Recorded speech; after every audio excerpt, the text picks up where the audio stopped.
Balisa si Linares at nawalan ng kibo dahil sa liham na tinanggap mula kay Doña Victorina. Ganito ang isinasaad ng liham. Mahal kong pinsan, sa loob ng 3 araw ay kailangang malaman ko kung hinahamon mo na ang Alperes. Kapag natapos ang taning na araw ay umasa kang mababatid ni Kapitan Tiago na ikaw ay hindi naging kalihim, hindi nakasama ni General Martinez sa anumang kasayahan at hindi mo nabibiro si Canovas. Ipagtatapat ko kay Clarita ang iyong lihim at hindi rin kita bibigyan ng kwalta. Ang lahat ng hihilingin mo ay ipagkakaloob ko sa iyo kapag kinalaban mo ang Alperes. Hindi ako tatanggap ng iyong paumanhin o dahilan. Ang pinsan mong nagmamahal sa iyo ng buong puso, Victorina de los Reyes de Espadanya. Sampaloc, Lunes, 7 ng gabi. Nalalaman ni Linares na hindi nagbibiro si Doña Victorina. Walang nalalabing paraan kundi hamunin ang Alperes. Ngunit papaano? Kung ako'y pagsalita ng Alperes? Kung ang Alperes ang aking matagpuan? Sino ang papayag na maging padrino ko? Ang kura? Si Kapitan Tiago? Kasumpa-sumpang sandali ang pagsunod ko sa kanyang payo. Sino nagutos sa akin magpalalo at magsinungaling? Anong magiging palagay sa akin ni Clarita? Dinatnan siya ni Padre Salvi sa ganitong pagmumuni. Mapapansin sa labi ni Padre Salvi ang isang mahiwagang ngiti. Matapos batiin si Linares ay tinanong niya si Kapitan Tiago. Si Don Santiago ay dumating, humalik sa kamay ng pari at inabot ang baston at sombrero ng nakangiti rin. Ibinalita ni Padre Salvi na siya'y tumanggap ng liham sa Maynila, liham na nagpapatunay na si Ibarra ay pinatawad na. Wala na ngayong sagabal. Narinig ni Maria Clara ang pag-uusap ni na Kapitan Tiago at Padre Salvi. Nagnais tumindig ang dalaga, ngunit muling napaupo. Si Linares naman ay namutla sa kanyang narinig. Ngayon ko nakilalang si Ginoong Ibarra ay mabuting binata, kaya lamang pabigla-biglang kumilos, ngunit mabilis magpuno sa kanyang pagkukulang, kung di lamang dahil kay Padre Damaso. Paano kung hindi mapatawad ni Padre Damaso si Ibarra? Kung gayoy, si Maria Clara na ang bahala.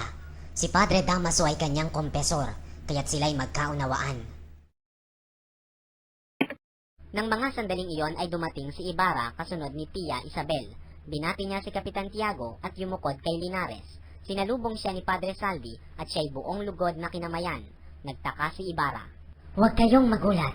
Ngayon lamang ay pinupuri ko kayo. Lumapit si Ibarra kay Sinang. Maya-maya ay dinala niya si Sinang sa sulok ng salas at doon sila nag-usap. Nagagalit ba sa akin si Maria? Aywan ko.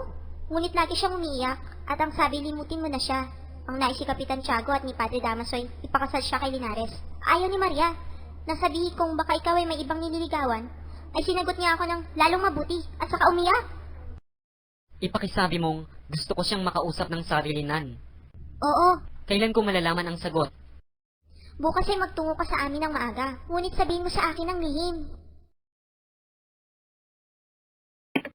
Malamig ang simoy ng hangin at madilim ang gabi. Nagpapahiwatig ng nalalapit na Disyembre. Samantalang 3 anino ang paanas na nag-uusap sa pinto ng libingan. Nakausap mo ba si Elias? Hindi, ngunit kasama natin siya sapagkat may utang na loob siya kay Ginoong Ibarra. Sumama ako sapagkat ang asawa ko'y ipinagamot ni Ginoong Ibarra sa Maynila. Sasalakay ako sa kumbento upang makaganti sa kura.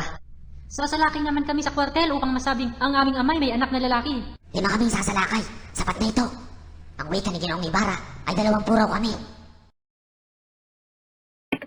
Natigil ang usapan nang may narinig silang dumarating. Nabanaagan nila ang panggigilid ng isang anino sa bakod at sa likod nito. May nakita pa silang isang aninong sumusunod. Nang makarating sa pinto, ang anino ay sinalubong ng 3 anino. Maghiwalay tayo sapagkat ako'y sinusundan. Tanggapin ninyo bukas ang mga sandata at sa gabi ang paglusob. Ang isisigaw ninyo'y mabuhay sa Ginoong Ibarra. Lumakad na kayo! Ang 3 anino ay nawala sa likod ng mga pader. Ang bagong dating ay naghintay naman sa sulok ng pintuan. Umaambon kaya't ang 2 anino ay sumilong sa pintuan at nagkita sila ng bagong dating. Ano ang hinihintay ninyo rito? Hinihintay kong sumapit ang 8 ng gabi upang makakuha ng barahan ng patay. Ang nais ko'y manalo ng kwalta ngayong gabi. At kayo, anong inyong layon? Gayon din. Mabuti at magkakaroon ako ng kasama. Pagtugtog ng 8 ay maglalagay ako. Ang gumalaw ng barahay, siyang barahan ng mga patay at dapat na agawin sa pamamagitan ng tayaan. Kayo ba'y may dalang baraha? Naalala ng una na ang mga patay ay hindi nakikipagsugal sa dalawa. Napagkayarian nilang sila muna ang magsusugal upang malaman kung sino ang dapat umalis. Pumasok ang dalawa at naupo sa isang nitso. Ang unang dating ay nagkiskis ng posporo at sila'y nagkatinginan, ngunit ang kanilang mukha'y nagpapahayag na hindi sila magkakilala. Ang huling dumating ay si Elias at ang una ay si Lucas. Sa pamamagitan ng sunod-sunod na kiskis ng posporo ay naglagay si Lucas at si Elias naman ay tumaya. Si Elias ay tumaya sa kabayo, ngunit ang nabunot ay alas. Natalo si Elias. Natalo kayo! Ngayon iiwanan ninyo ako upang makapaghanap buhay na mag-isa.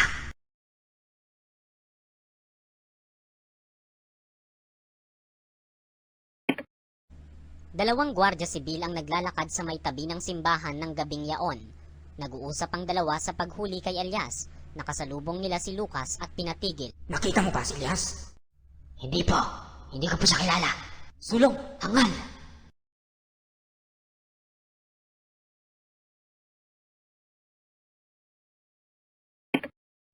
Ilang sandali pa at dumating naman si Elias. Dinala ito ng mga gwardya sibil sa maliwanag upang kilalanin. Saan ka pupunta? Hinahabol ko po ang lalaking may pilat sa muka. Siya si Elias, na bumugbog sa aking kapatid. Nagmamadaling tumakbo ang dalawang gwardya sibil patungong kumbento upang hulihin si Lucas. Nagtungo si Don Filipo sa bahay ni Pilosopo Tasio at sila'y nag-usap. May ilang araw nang nahihiga ang pilosopo dahil sa mabilis na panghihina ng katawan. Hindi ko kayo mabati sa inyong pagbibitiw ng tungkulin, sapagkat ngayon ay kalaban na ninyo ang gwardya sibil at tila hindi nararapat. Ang puno'y kailangang manatili sa kanyang tungkulin sa panahon ng digma. Dapat nga po, kung ang general ay matapat, batid ba ninyo na ang mga nahuli kong gwardya sibil ay pinawala ng hindi man lamang inusig? Kung walang pahintulot ang aking puno, ay wala akong magagawa.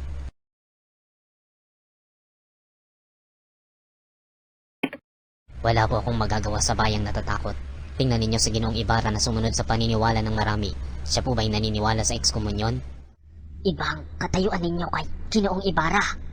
Ang nasa niya'y magtanim, at upang magawa iyon, ay kailangang magbigay siya sa kalikasan.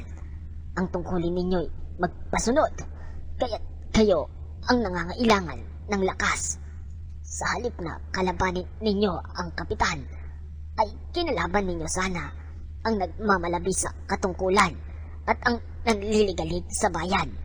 Marahil, hindi na kayo mag-iisa, sapagkat ang isipan ng bayay hindi na katulad noong may 20 taon na ang nakalilipas. Ito ba ang inyong paniniwala? Hindi ninyo nakita ang panahong nagdaan at hindi rin ninyo napag-aralan ang ibinunga ng pagdami rito ng mga Europeo, ang pagdating ng mga bagong aklat at ang pagtungo ng marami nating kabataan sa Europa. Palasin ninyo ang masisiglang kabataang nagsisikap matuto ng kasaysayan, matematika, geografiya, panipikan, pisika, at iba't ibang wikang kinasusuklaman ng marami noong araw. Nalalaman na ng tao na siya'y tao. Wala na tayo sa panahon ng pagsisiyasat kung ano ang Diyos at sa pagsusuri ng mga bagay na hindi maunawaan. Sinisiyasat natin ngayon mga bagay na nakapaligid sa atin. Ang mga makata natin ay nagpapahayag ng kayamanan ng kalikasan at tayo'y inakit na gumawa. Ang karunungang nag-udyok sa mga pagsusuri ay namumunga na. Kulang pa nga lamang sa kaayusan. Lahat ay nagpapakilala ng pagbabago ng panahon. Pakinggan ninyong mangusap ang ating mga kabataan. Dumalaw kayo sa loob ng paaralan at hindi na ninyo maririnig ang mga pangalan nina Santo Tomas, Suarez Sanchez, Amat, at iba pa na dinarakilan namin noong araw. Hindi na maaaring sugpuin ng kumbento ang bagong kilusan. Ang mga Diyos-Diyosan ay mawawalan na. Sa pag-ikot ng daigdig tungo sa pagsulong ay dadaloy ang dugo ng ilan. Datapwat sa patak ng mga dugong iyay lilitaw ang mga bagot malulusog na supling. Ang mga pahayag ay hindi nagpupunyaging umunlad, ngunit umuunlad din kahit hindi sinasadya. Ang mga Dominikano ay tumutulad sa mga Jesuita na kanilang kalaban sa pagpipista ng mga kolehiyo, pagpapatayo ng dulaan at pagpapasulat ng mga tula sapagkat nalalaman nilang makatutulong sa kanilang pagpapaunlad sa panahong darating. Sinabi ninyong kasama ng pagkakasulong ang mga Heswita, ngunit bakit po sila tinutuligsa sa Europa? May 3 paraan ng pagsunod sa pagsulong: sa unahan, sa tagiliran, at sa likuran. Ang mga nauuna ay umaakay. Ang nasa tagiliran ay napadadala, at ang nahuhuli napatatangay sa agos ng pag-unlad. Yan ang mga Jesuita sa Europa. Pinili nila ang lumagay sa likuran upang hindi masagasaan ng mabilis na takbo ng kabihasnan. Ang Pilipinas ay 300 taong naiwan ng daong ng pagsulong, kaya't ang mga Jesuita sa Europa ay papaurong, samantalang dito'y kumakatawan sila sa pagsulong.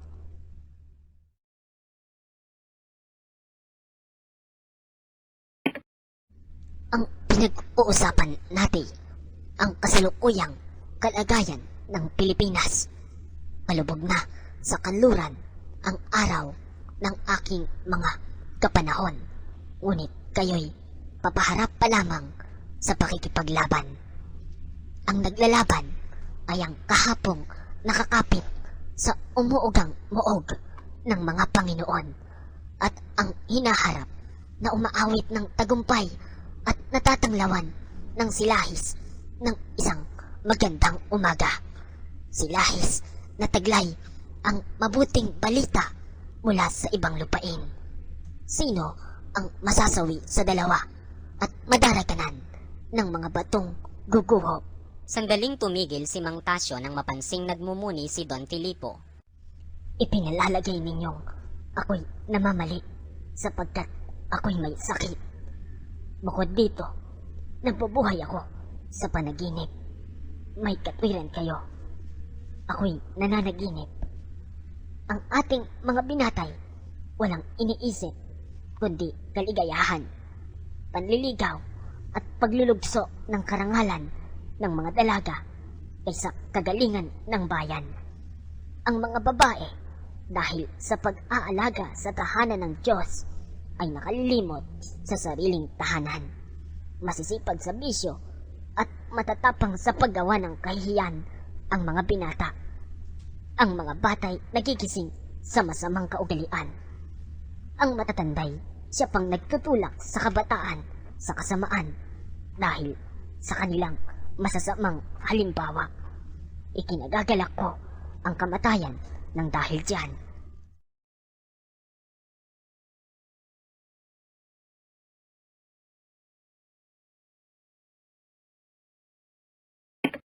Nagtanong si Don Filipo upang ibahin ang usapan. Ibig ba ninyo ng gamot?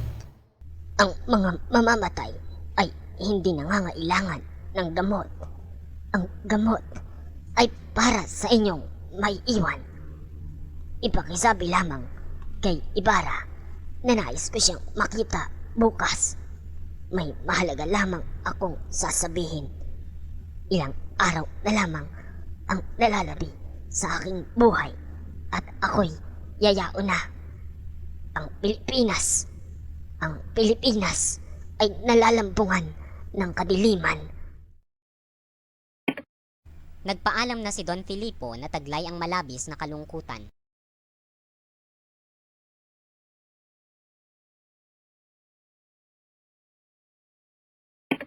Dumating si Elias sa bahay ni Ibarra. Sunugin ninyong lahat ang mga kasulatang makapipinsala sa inyo at tumungo kayo sa isang puok na malayo sa panganib. Bakit? Sapagkat nabatid ko ngayon ang isang pag-aalsa at kayo ang pinangangalandakang puno upang kayo'y masawi. Isang pag-aalsa? At sino ang may kagagawan? Hindi ko masabi sa inyo sapagkat ayaw ipagtapat ng isang inupahan. Hindi ba sinabi sa inyo kung sino ang umupa sa kanya? Opo, pagkatapos na hilingin sa aking ilihim ko, ay sinasabing kayo raw. Diyos ko! Kumilos na kayo ngayon din, sapagkat ang pag-aalsa ay nakatakda ngayong gabi. Umiwas kayo, ilayo ninyo ang inyong sarili sa panganib, alang-alang sa inyong bayan. Saan ako paroroon? Ngayong gabi hihintayin ako ni Maria Clara. Kahit saan, ngunit wag lamang dito, sa bahay ng isang may kapangyarihan, upang hindi masabing kayo ay nasa likod ng kilusan. At kung isuplong ko ang pag-aalsa? Kayo ang magsusuplong? Sasabihin ng mga mag-aalsang, kayo'y taksil at duwag. Ang iba na may magpaparatang na gumawa kayo ng pakana upang kayo'y magtamo ng karangalan. Ano ang dapat kong gawin? Sunugin ninyo ang lahat ng inyong mga kasulatan. Tumakas kayo at hintayin ang anumang mangyayari.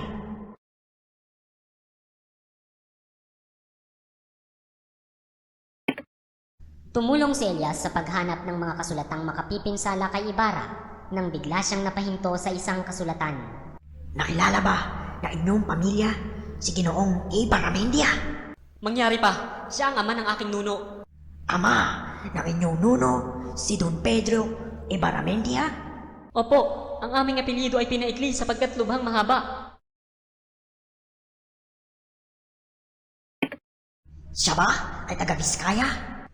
Opo, ngunit ano ang nangyari sa inyo? Kilala ba ninyo kung sino si Don Pedro Ibarramendia? Siya ang taksi na nagbintang sa aking nuno at nakisanhi ng aming kasawian. Matagal ko nang pinaghahanap ang apelyidong yan at kayo'y inihandog sa akin ng may kapal. Pagbayaran ninyo ang lahat ng aming kasawian!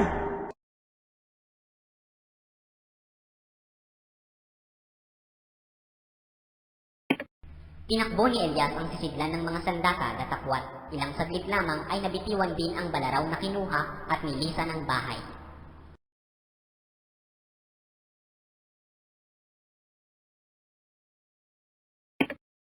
Hindi kumain ng hapunan si Maria Clara sapagkat ayaw niyang makaharap sa hapag si Linares bukod pa sa paghihintay niya sa pagdating ni Ibarra. Binulungan siya ni Sinang. Tingnan mo, at ang kurang iyay hindi aalis dito. Darating siya mamayang ikawalo.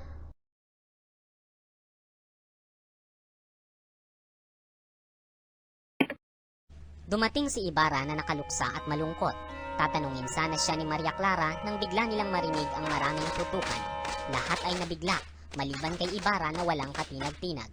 Si Padre Salvi ay nanganlong sa likod ng isang haligi. Ang tatlong kumakain ng hapon ay patakbong pumasok sa bulwagan na sumisigaw ng Tulisan!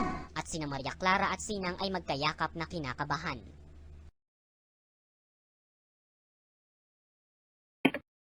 Patuloy ang mga sigawan, kalabugan at putukan na sinasabayan ng biglang pagsasara ng mga bintana sa bawat bahay. Bigla nilang narinig ang sigaw ng alperes na tumatakbo at pinapanaog niya ang kura. Napilitang bumaba ng bahay si Padre Salvi. Ipinagtabuyan naman ni Tia Isabel na pumasok sa kwarto sina Sinang at Maria Clara. Pinigil rin ni Tia Isabel na pumanaog si Ibarra. Ikaw ay hindi pa nangungumpisal. Huwag ka na pumanaog. Ngunit hindi ito pinansin ni Ibarra.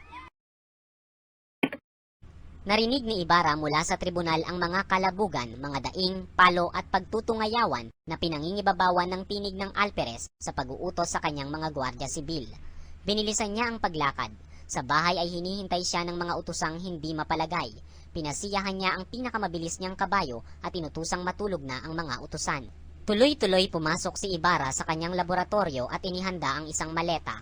Lahat ng salapi sa kanyang kaha de yero ay isinilid sa isang supot. Isinama niya rito ang kanyang mga alahas at isang larawan ni Maria Clara. Nagsukbit ng balaraw at 2 revolver at pagkatapos ay tinungo ang ilang lalagyan niya ng mga kasangkapan. Hindi nagtagal at 3 malalakas na katok sa pinto ang kanyang narinig. Sino yan? Sa ngalan ng hari, buksan ninyo ang pinto at kung hindi, gigibain namin.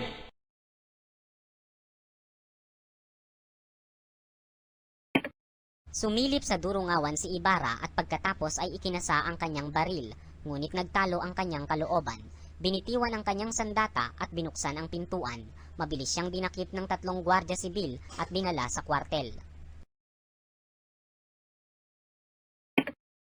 Sa kabilang dako, si Elias ay umalis sa tahanan ni Ibarra na hindi alam ang patutunguhan.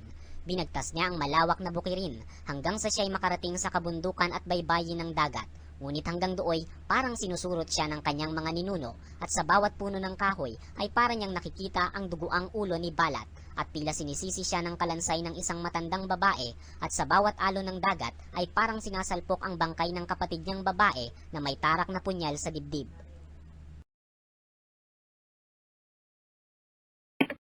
Muling tinalunton ni Elias ang bahay ni Ibarra. Nakarating siya rito ng pakubli-kubli at narinig niya ang mga utosang nag-uusap ukol sa pagkakahuli ng kanilang Panginoon.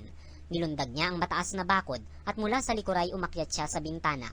Sa laboratorio ay nakita niya ang maleta, ang supot ng salapi at alahas, mga aklat, kasulatan, mga sandata at iba pa. Nakita niya ang mga papel na maaaring makapinsala kay Ibarra kaya tinipon niya ang mga iyon upang itago.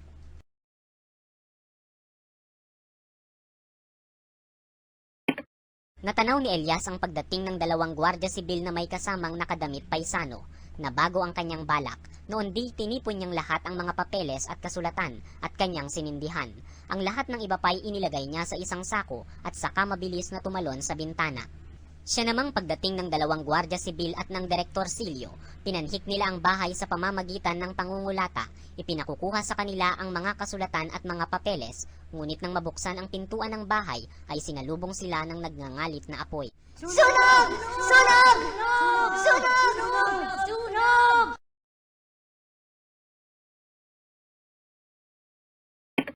Nang hilakbot sa malaking gulo ng nakaraang gabi ang mga mamamayan ng San Diego, malungkot at wala ni isang tao ang daang kinalalagyan ng kwartel at tribunal. Nakapinid pa rin ang mga bintana. Nang may isang taong nagbukas ng bintana, ang ibang kapitbahay ay nagsisunuran na rin. Sina Hermana Puti at Hermana Rufa na magkatapat ng bahay ay sandaling nagkatinginan, nagngitian at halos sabay na nag-antanda.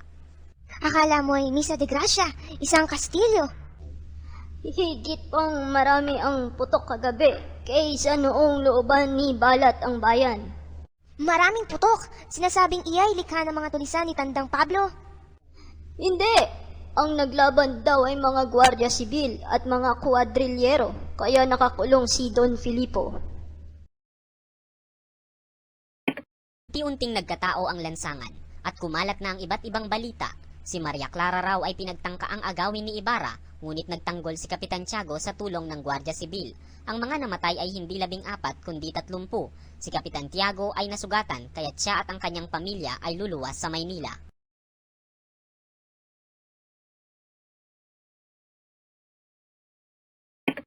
Gabi na nang nagkaroon ng kaliwanagan ang balita. Kagagaling ko pa lamang sa tribunal at nakita kong nakabilanggo sina Don Filipo at Ginoong Ibarra. Isinigaw ni Bruno si Ibarra na nagtangkang magiganti at naghahangad pumatay sa lahat ng Kastila dahil sa ipakakasal ni Kapitan Tiago ang kanyang anak kay Linares. Mabuti na lamang at ang kura ay nasa bahay ni Kapitan Tiago. Marami raw ang nakatakas. Sinunog daw ng mga gwardya sibil ang bahay ni Ibarra.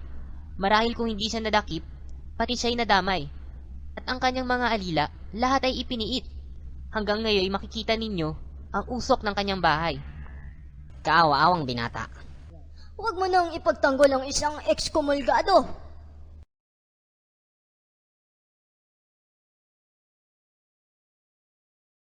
Sa kabilang dako, balitang ang bangkay ni Lucas ay nakitang nakabitin sa sanga ng punong santol sa bakuran ng isang bahay. Ganyan ang nagiging wakas ng isang taong walang hanap buhay. 2 beses ko siyang nakitang kausap ng Sakristan Mayor. Isang lalaking mukhang taga-bukid at may tapal sa leeg ang nagtangkang lumapit sa bangkay na nakabitin. Nakilala niya ito. Pagkapanggaling sa nagbigti ay nagtungo siya sa kumbento. Inabutan ng taga-bukid ang Sakristan Mayor na natutulog. Umupo siya sa tabi nito upang hintaying magising. Ngunit nahulog ang kanyang piso at iyo'y tinanglawan niya sa ilalim ng silyon. Nakita niyang ang pantalon at manggas ng baro ng sakristan ay puno ng amorseko. Nagising ang sakristan at tinanong kung ano ang kanyang sadya. Magpapamisa po sa isang taong malapit ng mamatay.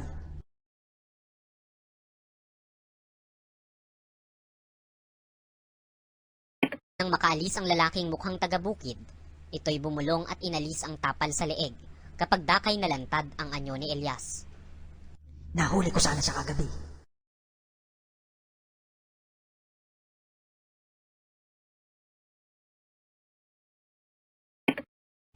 Parot pa rito ang mababalasik na gwardiya sibil sa harap ng tribunal. Nasa salas ang 2 direktorsilyo, 2 kawani, at ilang sundalo ang nagsisisulat sa ibabaw ng mesa. Pabalik-balik sa kahabaan ng salas ang Alperes at nakaupo naman sa isang sulok si Doña Consolacion. Naroroon din ang kapitan na mapapansing mapanglaw. Dumating ang kura na balisa at nakakunot ang noo. Hindi ko ibig dumalo sapagkat mahina ang loob ko. Wala pong dumalong may kapangyarihan sa bayan, kaya tinakala kong kailangan kayo. Iaalis ngayong hapon ng mga nadakip. Nakasusulasok ang amoy na lumabas sa pintuang binuksan. Ilang sandali pa'y narinig na ang pukpok at langit-ngit ng binubuksang pangaw. Inilabas si Tarsilo na nakagapos at luray-luray ang damit. Kasunod niya ay isang lalaking nananangis, umiika at duguan ang salawal. Sinabi ng Alperes na nanlaban si Tarsilo at nagpapatakas sa kanyang mga kasamahan. Ano ang pangalan mo? Tarsilo, Alisagan, po. Ano ang pangako ni Don Crisostomo Ibarra sa paglusob ninyo sa kwartel? Hindi po siya nakipag-unawaan sa amin kailanman. Ang tangi pong dahilan ay upang ipagiganti ang aming ama. Itanong ninyo sa 2 gwardiya sibil na inihulog namin sa bangin. Ngayon patayin na ninyo ako sapagkat wala kayong malalaman sa akin. Dinala sa labas si Tarsilo dahil ayaw umamin at ipinakita sa kanya ang 5 bangkay na nasa kariton. Hindi kumibo si Tarsilo nang tanungin siya ng Alperes kung nakikilala niya ang mga bangkay. Nakita niya ang bangkay ni Pedro ang asawa ng baliw, ang tadtad ng saksak na katawan ni Bruno at ang kay Lucas na may tali pa sa leeg. Inulit ang tanong, ngunit hindi rin siya umimik. Ang pamalo ay mulit-muling bumagsak sa kanyang likod, ngunit hindi man lamang siya dumaing. Paluin hanggang dumugo ang katawan! Ibinalik si Tarsilo sa loob at tinanong kung nakikilala niya ang lalaking may sugat. Tinugon niyang hindi niya nakikilala kaya't binuntal at sinipa siya ng Alperes. Iniutos ng Alperes na igapos sa bangko si Tarsilo at mga palong walang patlang ang bumagsak sa kanyang likod. Ang katawan niya ay kumikinig, umungol ng bahagya at napayukayok. Hindi ito matagalan ni Padre Salvi kaya't lumabas siyang pasuray-suray. Nakita niya sa labas ang kapatid ni Tarsilo na nakayakap sa bato, nananangis at waring binibilang ang palong tinatanggap ng bilanggo.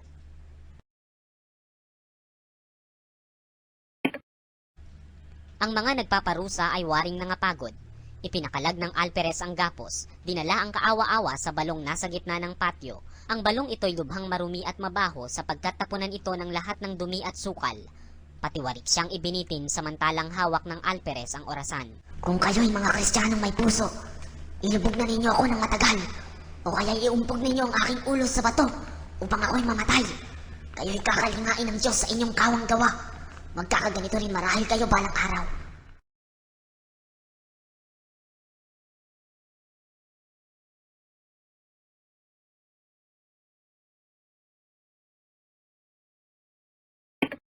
Sinimulan ang paghuhugos sa balon. Matapos ang kalahating minuto'y itinaas si Tarsilo. Napuno ng mabahong burak ang noo at buhok ni Tarsilo, ang mukha, at panay galos at ang kataway basa ng matambad sa madla. Nangangatal sa ginaw ang katawan nito.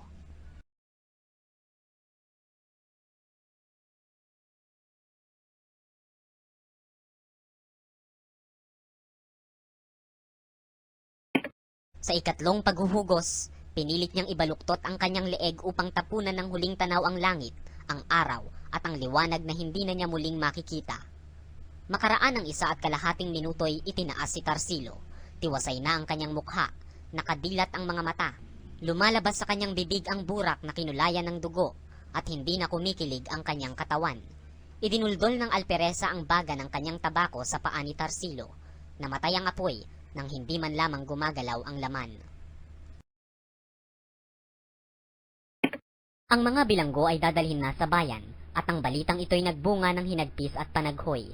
Ang mga kaanak ng mga bilanggo ay pabalik-balik sa kumbento, sa kwartel, sa tribunal upang makiusap ngunit kabiguan ang kanilang natatamo.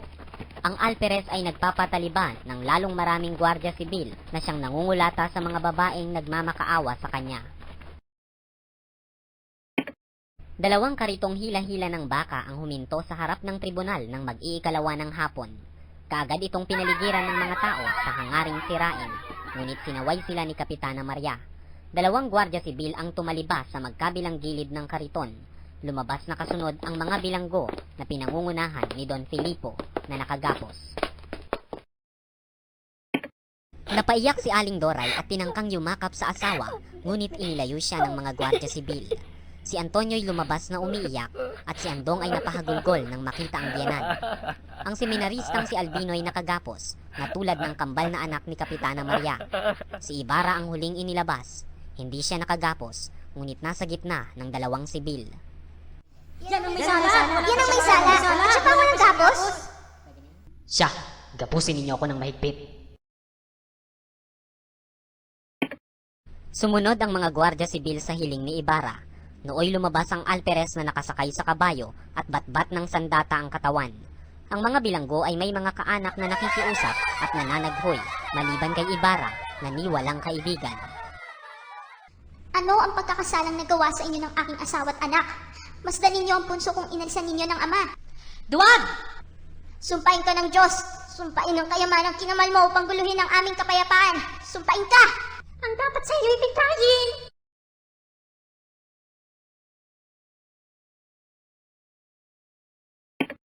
Naging sunod-sunod na ang pagbato kay Ibarra, ngunit lahat ng iyon ay pinagyukuan lamang niya ng ulo. Tiniis ang lahat ng sakit ng walang daing, may sama ng loob at hinanakit. Sa kanyang pagkakayuko marahil ay naalala niya ang paghihirap na dinanas ng isang tao sa lansangan ng Maynila at ang hirap ng isang babaeng namatay matapos makita ang nakasabit na ulo ng anak. At marahil ay naalaala niya ang paghihirap ni Elias. Namasdan ni Ibarra ang umuusok pa niyang tahanan. Tahanang punong-puno ng matatamis at maliligayang sandali ng kanyang kabataan sa piling ng kanyang mga magulang. Napayuko siyang tumatangis sapagkat ngayoy wala na siyang tahanan, walang pag-ibig, walang bayan, walang kaibigan, at walang kinabukasan. Sa isang mataas na puok ay pinagmamasdan ni Piloso Potasio ang paglalakad ng mga bilanggo. Mahina ang kanyang katawan, ngunit pinilit niyang makita ang mga bilanggo. Kinabukasan, natagpuan ng mga pastol ang bangkay ni Piloso Potasio sa may pintuan ng kanyang tahanan. Nagkaroon ng iba't ibang kulay ang balita dahil sa pagkakaayos ng mga taga-suri sa mga pahayagan sa Maynila. Ang mga balitang palihim na nagmula sa kumbento ang unang kumalat at ikinatakot ng marami. Ang balitang nagkaroon ng iba't ibang bersyon ay pinaniniwalaan ng mga tao ayon sa damdamin ng bawat isa. Higit na naligalig ang mga tauhan sa kumbento. Ang ilan ay nagpupunta sa palasyo at naghahandog ng tulong sa pamahalaan na nasa panganib. Ang Generalillo Malaguero o Munting General ay napapakagatlabi marahil sa nangyaring ito. At ano ang kahihinatnan ng Generalillo kung wala ang korporasyon? Amen, amen. Mabuhay si Salvi, mabuhay! Sa ibang kumbento ay iba naman ang paksa ng usapan. Tingnan ninyo ang itinuturo sa mga nag-aaral sa mga Jesuita. Sa kanilang paaralan nagmumula ang nagiging pilibustero. Kapag ang namamahala ay mangmang, sabihin mo sa akin kung ano ang ayos ng ulo at sasabihin ko kung ano ang ayos ng paa. Hindi ba ninyo napapansin ang pagtutulungan ng magkakaibigan? Ang pahayagan ay nagpapahiwatig na dapat bigyan ng mitra si Padre Salvi. Bakit hindi? Ang mitra ay ibinibigay kahit sa isang maliit na bagay lamang.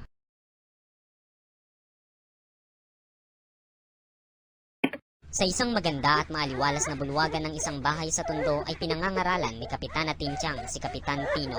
Ay, bilhin ng Antipolo. Ay, bilhin del Carmen. Iyan na nga ang sinasabi ko sa iyo. Hindi ba sinabi mo anyayahan ko siyang kumain dito sapagkat mayaman siya? At sabi mo isang mayaman lamang tayo dapat makipagkaibigan. Aba, Sinabi ko yan sapagkat wala ka nang ginawa kundi ang pumuri kay Don Crisostomo sa lahat ng oras. Iniutos ko sa iyo makipag-usap sa kanya sa paging na yon. ngunit hindi ko alam na siya'y naroroon.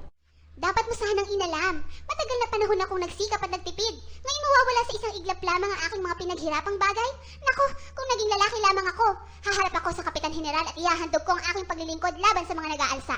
Hindi mo ba nabasa sa El Diario de Manila na nasugpo na ang pag-aalsa? Pati ng kanilang mga kasabwat ay darakpin at parurusahan? Gayunpamay, dapat kang humarap katulad ng ginawa ng iba noong 1872. Sila'y nakaligtas. Aba, hindi ba humarap din si Padre Bor? Huwag mong banggitin ang pangalang yan. Gusto mo bang mabitay sa bagong bayan?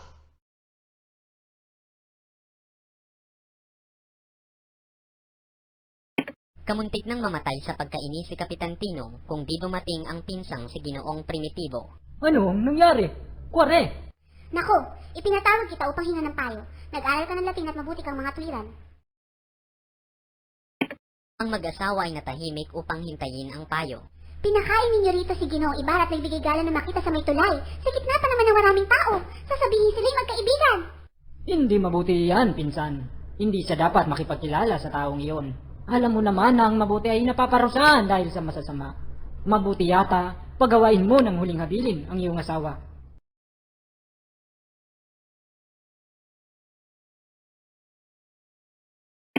Nabigla si Kapitan Tinong at hinimatay sa malaking takot. Winisikan ito ng tubig sa mukha at nagkamalay. Huwag kayong manangis. Ilipat natin siya sa kama. Lakasan ninyo ang inyong loob. Naririto ako na taglay ang karunungan ng mga tao sa una. Tumawag ka ng doktor at magpunta ka sa palasyo. Dalhan mo ng pamaskong regalo ang Kapitan General. Ipinid lahat ng bintana at pinto at kung may magtatanong ay sabihin, may sakit ang aking pinsan. Susunugin ko ang lahat ng kanyang aklat at kasulatan. Katulad ng ginawa ni Ginoong Ibarra nang walang makuhang katibayan. Isang piging sa Intramuros ang dinaluhan ng mga dalaga, mga asawa at mga anak ng kawani. Ang paksa ng usapan ay ang nangyaring pag-aalsa. Alam ng Kapitan General ang kanyang ginagawa at ayon sa balitay, galit na galit sa Ibarang yan dahil sa mga kabutihang ibinigay niya. Talagang walang utang na loob ang mga Indio. At alam ba ninyo ang aking narinig? Ayon sa mga dapat paniwalaan, ay ginawa lamang daan ang pagtatayo ng paaralan. Ang ibig itayo'y isang muog na tanggulan kung sila'y lusubin. Alam ba ninyo ang aking narinig? Ang may bahay ni Kapitan Tinong ay naghandog ngayong hapon sa Kapitan General ng isang singsing na nagkakahalaga ng 1,000 piso. Iyon daw ay pamasko. Marahil ay natatakot na siya'y hulihin.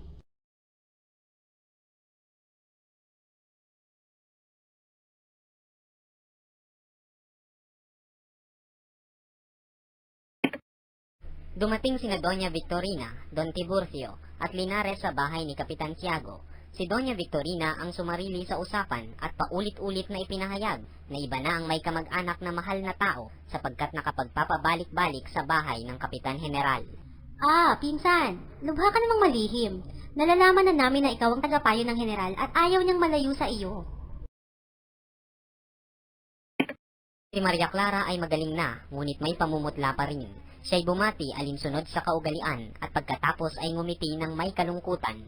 Pagkatapos ng kaugaliang pagkukumustahan ay nagpatuloy na naman si Doña Victorina. Ang sinadya nga po namin ay nauukol sa Birhen, Kapitan Tiago. Kailangang ituloy natin ang atin ang napag-usapan. Ang tinutukoy na birhen ni Doña Victorina ay si Maria Clara.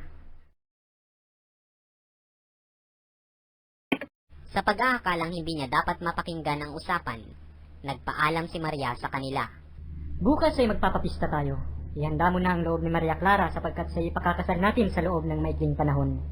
Makikita mo, mag-aakyat manaog tayo sa palasyo kapag naging manugang natin si Linares. At tayo'y kaiingitan ng marami.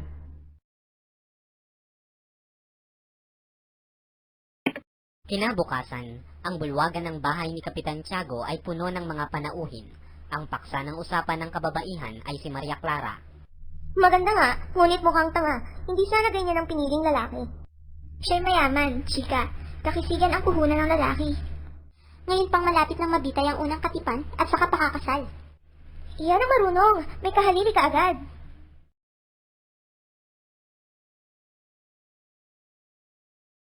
Ang kalalakihan na may nag-uusap ukol sa nakaraang pangyayari.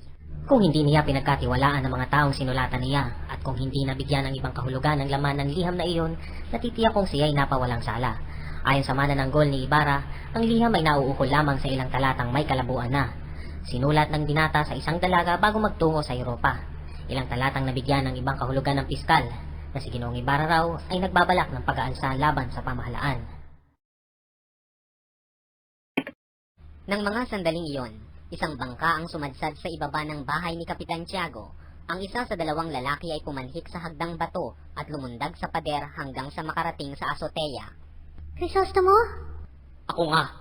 Si Elias na dapat magalit sa akin ay inagaw ako sa bilangguan na pinagdalhan sa akin ng aking mga kaibigan.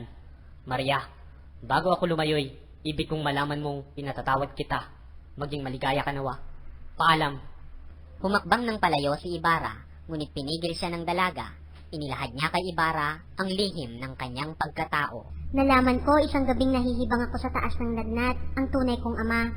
Siya ang nagbawal sa aking ikay ibigin, maliban na lamang kung ikay patatawarin sa kalapastangan ng ginawa mo sa kanya.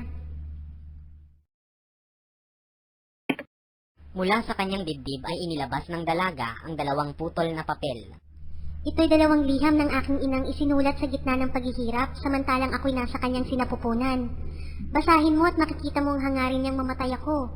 Ito'y naiwan ng aking ama sa bahay na tinirahan niya at nakuha ng taong nagsabi sa akin na tayo hindi dapat pakasal nang walang pahintulot ng aking ama. Ibinigay sa akin ito bilang kapalit ng iyong sulat. Nang dahil sa yumao kong ina at sa 2 amang nabubuhay pa'y nalimot kita at itinakwil ko ang aking pag-ibig. Mahihinuha ko ba kung saan nila gagamitin ang liham mo? Maria, ikay isang malinis na anghel. Ibig kong malaman mong ako'y minsan lamang umibig at di ako magiging kanino man. Kung walang pag-ibig, at ikaw, ano kaya mangyayari sa'yo? Ako'y isa lamang takas. Hindi magtatagal at matutuklasan ang aking pagtakas, Maria. Sinapo ni Maria ng 2 niyang palad ang ulo ni Ibarra at makailang ulit na hinagkan sa labi, niyakap at pagkatapos ay inilayo sa kanya. Si Ibarra ay lumayo, nilundag muli ang pader at sumakay sa bangka. Si Elias ay nag-alis ng sambalilo at nagpugay ng buong pitagan kay Maria Clara. Habang sumasagwan si Elias patungo sa San Gabriel ay nangungusap siya kay Ibarra. Ang mga mata ko'y nakikita na ang nakasusuklam na bulok na nagwawasak ng ating lipunan at nangangailangan ng lunas. Sila ang lumikha ng aking pagiging salarin. Tahimik na nag-isip si Ibarra. Kapag dakay hinikayat niya si Elias na sumama sa kanya, ngunit ito'y pinanggihan ni Elias. Ipinagpatuloy nila ang kanilang pag-uusap.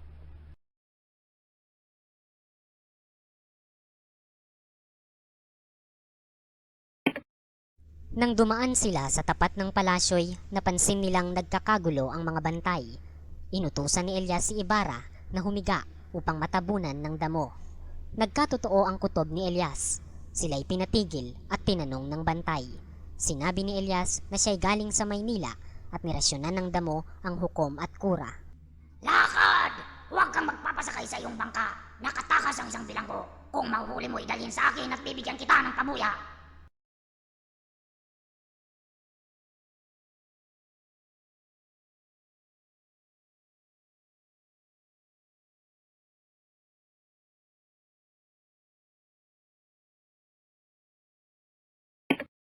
Nang makalayo na, nag-usap muli sina Elias at Ibarra. Hindi na po ba mababago ang iyong pasya? Hindi na! Isinusumpa ko sa ngalan ng aking ama. Gigisingin ko ang nahihimbing at ipalilimot ko sa kanila ang kanilang mga kapatid. Sasabihin kong labanan ng pangalipin sapagkat karapatan ng tao ang humanap ng kalayaan. Mag-uumaga na nang sila'y sumapit sa tahimik na lawa, ngunit mula sa malayo'y nabanaagan nila ang isang bagay na papalapit sa kanila. Yan ang palwa. Humiga kayo nang matakpan ko kayo ng bayong. Binalak ni Elias na magbalik sa Pasig, ngunit natanaw niya ang isang bangkang may lulang gwardiya sibil. Ipinilit niya ang bangka at sumagwan ng matulin. Ako'y sisisid na palayo sa inyo upang sila'y iligaw. Mapapahabol ako. Bahala na kayong magligtas sa inyong sarili. Kapag nailayo ko na sila sa inyo, makita tayo sa Noche Buena, sa libingan ng inyong nuno.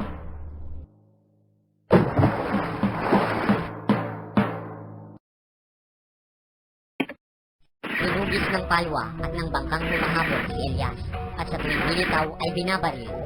Pagkaraan ng kalahating oras, nakita ng mga namamangka ang pagkukulay dugo ng lugar na pinagbarilan kay Elias, kaya umalis na ang mga humahabol.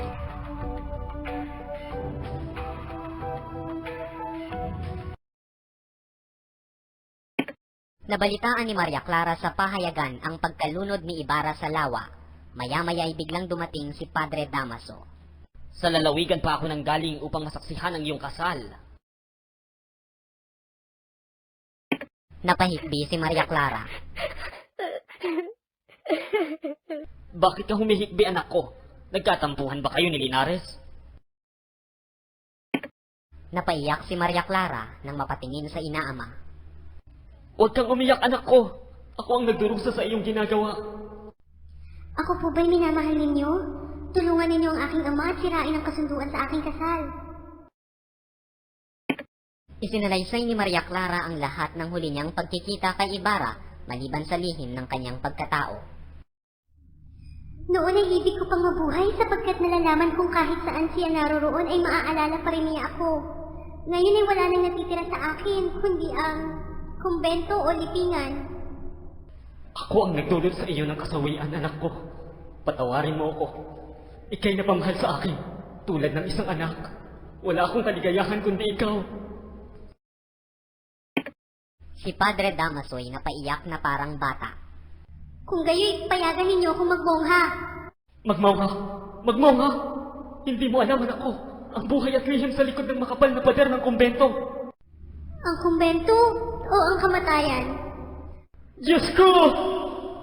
Ako'y pinarurusahan mo, anak ko. Magmongha ka. Huwag ka nang magpakamatay. Umalis si Padre Damaso na malungkot at nagbuntong hininga. Diyos ko, ako ang iyong paghigantihan. Ngunit iligtas mo po ang walang malay kong anak.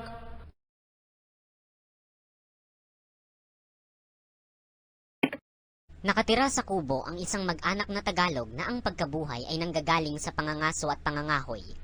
Isang batang payat, maputla, at may malamlam na mga mata ang nakaupo sa isang punong nakabuwal. Ang batang ito ay si Basilio. Si Basilio ay may sugat sa paa at pinasasaya ng dalawang bata.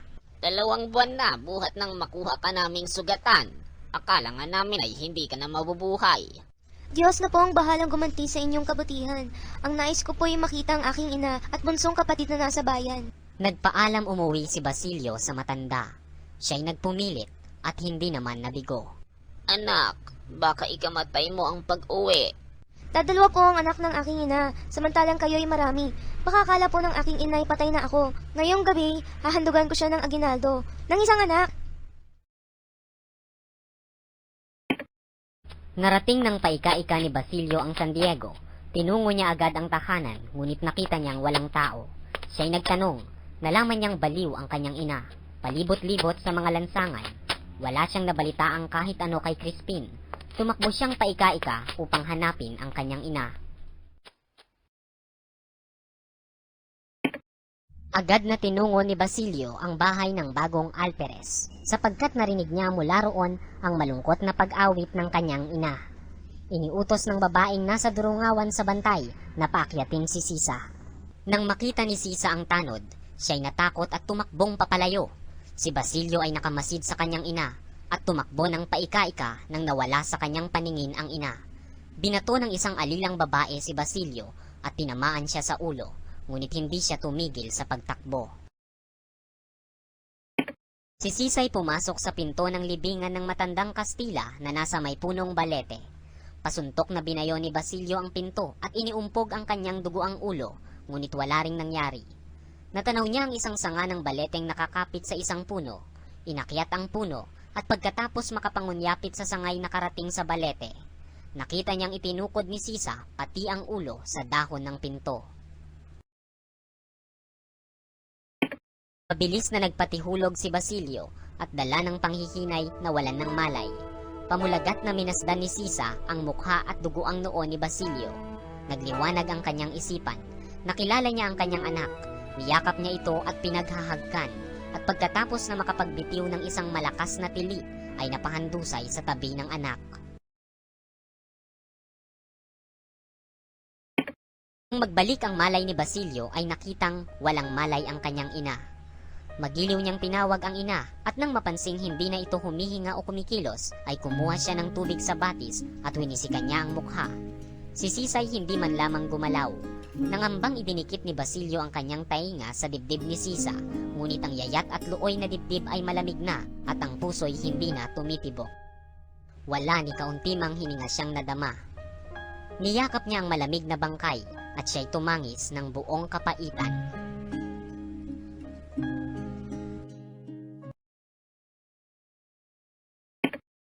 Nang itaas ng naghihinagpis na si Basilio ang kanyang ulo, ay nakita niya ang isang taong nagmamasid sa kanya. Nagpatulong si Basilio sa lalaki na tulungan siyang ilibing ang ina. Hindi na ako magtatagal. Malubha ang aking sugat. 2 araw na akong di kumakain at natutulog. Makinig ka! Marahil, hindi na ako kukumagahit.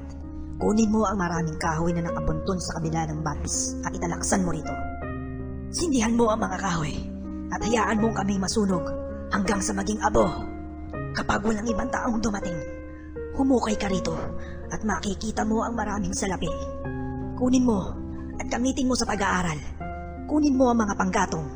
Hindi na kita matutulungan.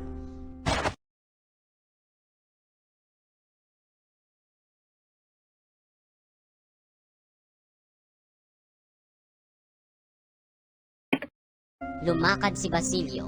Ang mahiwagang tao'y tumanaw sa silangan at pabulong na nagwika. Mamamatay akong hindi man lamang namasdan ang maningning na bukang liwayway. Sa aking inang bayan, kayong makakakita. Patiin niyo siya at huwag kaliligtaan ang mga nalugmok sa dilim ng gabi. Nang magmamadaling araw na'y namalas sa bayan ang isang malaking siga.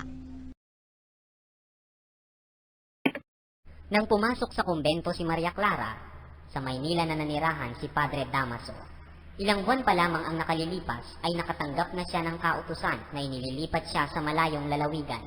Kinabukasan, natagpuan siyang patay sa kanyang higaan. Si Padre Salvi ay nasa Maynila na rin. Samantalang hinihintay niya ang gantimpalang mitra ay bumigkas siya ng sermon sa simbahan ng Santa Clara. Ilang linggo bago maging ganap na mongha si Maria Clara, si Kapitan Tiago ay nakaramdam ng panghihina kaya nangayayat. Sinabihan niya si Tia Isabel na umuwi na sa Malabon o sa San Diego sapagkat ibig niyang mamuhay mag-isa. Kinahumalingan niya ang liyampo, sabong at paghit-hit ng apyan. Palagi siyang makikita sa tindahan ng Chino, payat, naninilaw ang balat, inaantok, laging marungis, at kung tumingin sa mga tao'y waring hindi nakakikita. Pagsapit ng gabi, lumalakad siyang dala ang kanyang tungkod at ang tinutungoy isang maruming bahay na ganito ang nakasulat sa pinto, Fumadero Publico de Antion. Si Doña Victorina ay nagdagdag pa ng piluka upang manatili sa pagpapanggap niyang taga-Andalusia. Siya ngayon ang nangungutsero ng karwahe at si Don Tiburcio'y hindi na niya pinagagalaw.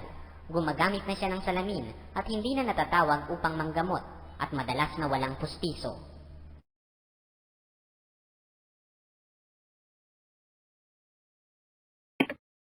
Si Linares ay malaon ng nalibing sa libingan ng pako. Ayon sa balita ay namatay ito dahil sa masamang pag-aalaga ni Doña Victorina. Ang Alferez, na taglay ang katungkulang Teniente Grado Komandante, ay umuwi na sa Espanya at iniwang nanlilimahid ang asawa. Ang Alfereza ay nagumon sa pag-inom ng alak at paghitit ng tabako.